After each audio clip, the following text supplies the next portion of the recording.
Salut, c'est moi pour ton podcast hebdomadaire. Bonjour à tous et à toutes. J'espère que vous allez bien. Je vous retrouve cette semaine encore pour un nouvel épisode du podcast. On commence bien évidemment l'épisode de cette semaine par une citation. When you know your worth, you don't lose people, people lose you. Pour les non-bilingues, ça donne ça. Quand tu connais ta valeur, tu ne perds pas des gens, les gens te perdent. Cette semaine encore, on travaille sur la confiance en soi et sur le rapport avec soi-même. Que les gens vous appellent narcissique, s'ils en ont envie. Un jour, vous les dépasserez. Si c'était sur une wishlist Amazon, la confiance en soi est le must-have.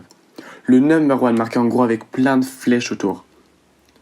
Le jour où tu en as réellement et que tu as vraiment confiance en toi, tu arriveras à de grandes choses. Encore plus grandes que le type de choses que tu fais maintenant. En gros, la confiance en soi, c'est hyper important et c'est pour ça que le plus vite t'en as, le mieux c'est. On passe maintenant au sujet de la semaine. Tu vas voir, c'est un sujet assez intéressant et ça va rallier avec l'épisode qui sera dans 2 semaines. Donc aujourd'hui, on parle des activités extrascolaires. Bon, en ce moment avec le confinement et tout, c'est plus compliqué. Mais implique-toi pour que l'an prochain, t'aies le maximum de choses qui t'intéressent. Déjà, fais pas pour faire. C'est un peu comme tout dans la vie. Fais pas des activités extrascolaires parce que les gens t'ont dit d'en faire et tu finis à faire danse en tutti rose alors que c'est pas trop ton kiff. Déjà, une activité extrascolaire, c'est pas forcément payant. Si t'es plus focus sur l'écologie, pourquoi pas organiser des manifestations, des sit-ins ou bien même des clean walks. Sinon, ça peut être aller faire du sport avec tes amis, faire du vidéomontage, apprendre un instrument, ou bien même commencer toi aussi à faire un podcast. Une activité extrascolaire est quelque chose qui te permet de t'épanouir à tous les points de vue. Fais quelque chose qui te passionne, pour lequel tu es prêt à sacrifier des heures et à parfois devoir faire des choix. Fais en sorte que tu fasses de tes passions des habitudes. La première étape pour trouver des choses qui t'intéressent, c'est de te renseigner. Donc si tu veux faire quelque chose, cherche sur Google et va sur place pour en apprendre plus. Mais si par exemple, tu vis dans une petite ville et que, imaginons, tu vas apprendre à faire du skate, mais il n'y a pas de cours de skate que tu puisses prendre. Face à ça, tu peux réagir de différentes manières. La première réaction est de ne rien faire et abandonner une sorte de rêve. Soit dit en passant, c'est la pire des choses, n'abandonnez jamais quelque chose qui vous fait envie. La deuxième option, c'est d'apprendre par toi-même. Tu apprendras peut-être moins facilement qu'avec un professionnel, mais tu peux apprendre énormément de choses très rapidement. Sur YouTube, tu mets « apprendre à faire du skate » et tu tombes sur des dizaines de milliers de résultats. La dernière fois, j'avais mon cousin au bout du fil et il me demandait, tout en sachant que j'écrivais des chansons quand j'étais petit, comment j'avais appris, comment j'avais fait. Je lui ai répondu que je n'ai pas vraiment eu de méthode, j'ai juste fait. Mais s'il devait avoir une méthode dans tout ça, c'est que tu vas sur internet. Tu cherches par exemple comment écrire une musique. Tu prends un carnet de notes à côté et tu lis des articles. Tu notes. Tu ne fais que ça. Toute information qui puisse à un moment donné potentiellement te servir, tu la notes. Tu regardes des vidéos, des interviews, tout. Tu ingurgites de l'information. Tu expérimentes de ton côté. Et c'est une des meilleures manières d'apprendre par toi-même. Pour en venir au skate, la troisième option, c'est de demander à tes potes ou d'aller sur Insta pour voir s'il n'y a pas quelqu'un qui sache faire du skate assez bien, voire très bien. Une fois que tu as trouvé quelqu'un comme ça, tu DM la personne ou tu vas lui parler dans la vraie vie et tu lui demandes si ça serait possible qu'elle te donne quelques cours contre de l'argent ou même gratuitement. Mais de base, les gens sont pas trop bénévoles. Si la personne accepte, bravo. Sinon, hop, la deuxième solution. Autre chose que tu puisses faire, un mix entre la deuxième et la troisième solution. Tu commences à apprendre les bases tout seul et ensuite, une fois que tu sais au moins rouler, tu vas voir la personne. Ça peut être une technique, à toi de voir, à toi d'ajuster. On va faire un truc. Si tu veux bien, si tu le peux, ferme les yeux. Imagine-toi dans le futur, avec le métier que tu veux faire. Si tu sais ce que tu veux faire. Sinon, c'est pas grave, tu trouveras. Imagine-toi heureux en faisant ton métier. Ou alors juste heureux si tu sais pas ce que c'est ton métier. Vraiment, imagine-toi mais heureux, ok ? Maintenant, tu sais quoi faire comme activité. Tu vas me dire, ouais mais c'est pas possible avec tout, hein. Par exemple, je vais être pilote d'avion, il n'y a pas d'activité extrascolaire pour ça. Premièrement, la recherche. Tu peux passer un peu de temps après les cours tous les jours à rechercher sur la toile, comme les vieux aiment à l'appeler. Des infos, des interviews, des vidéos, des documentaires, n'importe quoi. Tu verras que tu en apprendras plus tous les jours et tu comprendras petit à petit le vrai métier, entre guillemets, et non pas les clichés que les gens ont de ce métier. Deuxièmement, tu peux jouer aux jeux vidéo. Ha ha ha, la grosse blague. Tu vas me dire, moque-toi bien, écoute. Même si les jeux vidéo ne ressemblent pas forcément trop à la réalité, ils en reflètent une partie.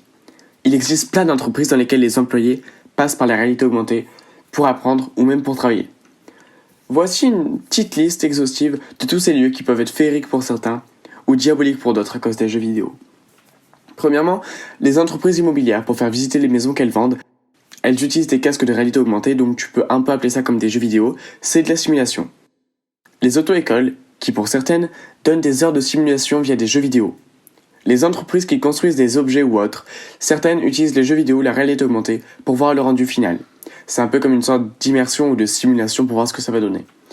Aussi dans l'entreprise de l'aviation, on vous fait parfois passer des tests pendant lesquels vous êtes dans un simulateur de vol. C'est pour vérifier que tu sois apte à être pilote d'avion. Et après, il y a tellement d'autres entreprises. Si vous aimez l'aviation, je ne vais pas non plus vous dire d'acheter un simulateur de vol vu le prix. Mais c'est pour montrer à toutes les personnes qui critiquent les jeux vidéo que parfois, ils peuvent nous aider plus qu'autre chose. Encore une fois, faites les choses avec parcimonie. N'allez pas passer votre journée devant les jeux vidéo car j'ai dit que c'était bon. Premièrement, car il y a des choses plus productives que vous pourriez faire. Et deuxièmement, car selon des études, faire plus de 3 heures d'écran par jour serait très mauvais. Alors quand vous en avez fini de vos 20-30 minutes de jeux vidéo, allez prendre l'air ou allez lire un livre dehors s'il fait beau. Vous verrez, ça vous fera du bien. Pour en revenir au sujet principal, qui est les activités extrascolaires, tout est possible. Même si vous ne pensez pas que ça l'est, il y aura toujours un moyen pour que vous passiez votre temps à faire quelque chose qui vous intéresse et que vous aimez. Une autre méthode pour trouver des activités extrascolaires qui pourraient vous plaire, c'est d'en parler autour de vous. Que ce soit avec vos amis, en famille ou autre, c'est toujours mieux de faire des trucs à plusieurs. J'avais une pote, je lui parlais de faire du théâtre. Elle me dit de venir un soir avec elle essayer son groupe de théâtre. Et il s'avérait que c'était génial. Malheureusement avec le Covid, depuis octobre c'est fermé. Mais les seules fois où j'y suis allé, c'était exceptionnel, avec beaucoup de dynamisme, etc. Et c'est pas le type de truc que j'aurais découvert tout seul, car leur page internet n'était pas très bien référencée, et donc quand tu cherchais sur Google le mot théâtre plus la ville où j'habite, on ne les trouvait pas forcément. C'est pour ça qu'en parler autour de vous peut être une très bonne idée. Ok, maintenant je viens d'avoir une idée. Alors, voilà l'idée que j'ai pas encore essayée, mais si vous en avez vraiment l'envie, ça peut faire quelque chose de génial. Le concept serait de vous-même faire une propre activité extrascolaire. Laissez-moi vous expliquer. Je veux pas dire par là que l'activité soit vous, car même si vous êtes intéressant, il y a mieux à faire. Mais plutôt de vous-même être le sort de gérant ou directeur du groupe. La première étape serait de poster des annonces sur des sites internet et de bien parler avec les gens qui répondent, car sur internet on peut tomber sur des gens bizarres. Vous pouvez aussi faire des affiches sur canva.com, les imprimer et les afficher dans votre collège ou lycée, avec l'accord du directeur, pour dire que vous ouvrez un club. Ensuite, vous choisissez quelqu'un chez qui se réunir, une fois que vous aurez des gens. Et si vous n'avez personne chez qui aller, soit vous décidez d'aller dans des parcs, skateparks ou autres, pour parler vers vos activités là-bas, soit vous demandez à votre établissement scolaire s'il n'y aurait pas une salle disponible, même s'il y a peu de chances qu'ils acceptent, qui ne tente rien, n'a rien. Vous fixez ensuite une date en fonction des disponibilités. Et vous vous retrouvez. Niveau activité, vous faites absolument tout ce que vous voulez. Vous pouvez apprendre entre vous vos savoirs. Par exemple, si l'un d'entre vous sait cuisiner et que certains veulent apprendre, ils peuvent cuisiner tous ensemble et faire une dégustation. Si l'un d'entre vous sait faire d'hyper belles photos ou autre, il peut apprendre aux autres. Même histoire avec le skate. Si l'un d'entre vous sait bien faire du skate, il peut apprendre aux autres. Et c'est comme ça dans quasiment toutes les disciplines. Et si vous voulez faire une soirée film, vous pouvez. Un des problèmes que vous pourriez rencontrer est le manque d'argent. Dans ce cas-là, l'union fait la force. Imaginez, vous êtes 6 et vous avez besoin de 30 euros. Vous donnez tous 5 euros, ce qui n'est pas la mer à boire. Et vous avez 30 euros. C'est une idée comme une autre. Mais imaginez quelques instants sortir avec votre nouvelle bande, vous amuser. Et si la plupart sont dans le même collège ou lycée que vous fréquentez. Faites ce que vous voulez de cette idée. Et si un jour, l'un d'entre mes auditeurs venait à réaliser ce projet, qu'il n'hésite pas à me contacter, soit sur Instagram, à teenagers@teeenagerz- ou par mail à podcast.adolescent@gmail.com. Et nous pourrions alors échanger. Pour conclure avec le sujet de la semaine, faites quelque chose que vous aimez. Soyez créatif. Si vous ne voulez pas suivre les règles, ne suivez pas les règles. Tant que vous êtes heureux dans ce que vous faites, c'est le plus important. Mais sachez que les activités extrascolaires, c'est hyper important, car il ne faut pas se focus que sur les cours. Laissez-moi un peu vous expliquer. Les cours, c'est génial. Vous apprenez plein de choses. Mais de nos jours, il y a tellement de choses que l'école ne vous apprend pas, qu'il faut apprendre de votre côté. Ce n'est normalement pas à l'école qu'on vous apprend à faire du skate, à trouver des bons sites de streaming, à utiliser les bons sites web, à cuisiner. L'école est là pour vous transmettre un savoir important.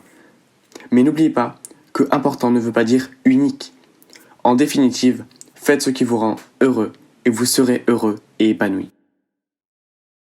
Maintenant, on passe à l'information de la semaine. La Station Spatiale Internationale, donc l'ISS, est la construction la plus chère de l'histoire de l'humanité, avec un coût d'environ 150 milliards de dollars. Son entretien annuel coûte également entre 3 et 4 milliards, majoritairement financé par la NASA. À côté de ça, un chercheur a fait l'estimation du coût de production de quelques-unes des 7 merveilles du monde. Voici la liste. Pour la Grande Muraille de Chine, il a fallu débourser 61,2 milliards. Pour le Colisée en Italie, il a fallu débourser 453 millions. Pour le Taj Mahal, 79,3 millions. Et pour le Christ Rédempteur, donc c'est à Rio, 18,2 millions. Alors là, vous voyez sûrement pas le rapport avec le sujet de la semaine. C'est que le petit garçon qui aimait l'astronomie, après avoir découvert sa passion, a décidé de s'y mettre à fond. Mes recherches sur internet m'ont dit que c'est un groupe d'Américains qui avait eu l'idée de l'ISS. Mais je n'en sais pas plus. Mais il faut savoir que tout est possible. Que si aujourd'hui l'ISS existe, c'est en partie grâce au petit garçon qui a un jour vu des étoiles dans le ciel et s'est dit « Un jour, j'irai là-bas ». Et cette âme de petit garçon, qui vivait toujours dans le grand monsieur en costard-cravate, a fait naître ce projet de 150 milliards de dollars. Alors croyez en vos rêves, ne perdez pas la motivation, keep going. Un jour, tous vos efforts paieront. À ce moment-là, tous les gens qui vous ont dit que ça ne marcherait pas vous applaudiront, et les gens qui vous auront tourné le dos reviendront vers vous. J'espère que l'épisode de la semaine t'a plu. Si c'est le cas, n'hésite pas à t'abonner, à écouter les anciens épisodes, si ce n'est pas déjà fait, et à venir écouter les prochains, dès la semaine prochaine. Passe une merveilleuse semaine, et n'oublie pas. Tu nous as fait changer nos vies, et on t'adore, et Bélier, croire en nos rêves. Merci Justin Bieber, on t'adore!